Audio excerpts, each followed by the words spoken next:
রাজশাহীর শারদায় অবস্থিত বাংলাদেশ পুলিশ একাডেমিতে প্রশিক্ষণ চলাকালে অসুস্থ হয়ে এক উপপরিদর্শকের মৃত্যু হয়েছে। নিহত এসআই-এর নাম জীবন রহমান। তার বাড়ি মুন্সিগঞ্জ জেলার শ্রীনগর এলাকায়। তিনি 2006 সালে বাংলাদেশ পুলিশে যোগ দেন।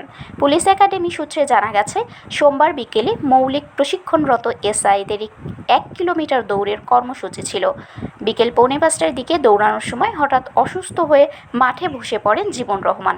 পরে সহকর্মীরা দ্রুত তাকে উদ্ধার করে রাজশাহী মেডিকেল কলেজ হাসপাতালে নিয়ে যান। সেখানে কর্তব্যরত চিকিৎসক তাকে মৃত ঘোষণা করেন।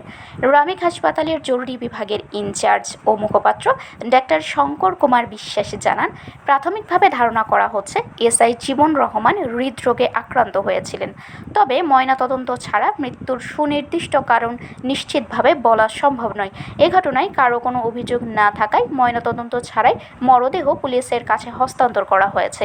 এ বিষয়ে বাংলাদেশ পুলিশ একাডেমির কোনো কর্মকর্তা আনুষ্ঠানিক বক্তব্য দেননি।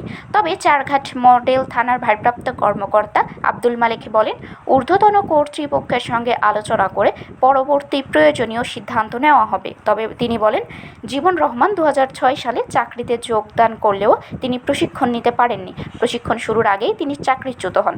তবে সম্প্রতি তিনি চাকরি ফিরে পেলে মৌলিক প্রশিক্ষণে অংশ নেন। শারমিন শিমু, বরেন্দ্র টেলিভিশন।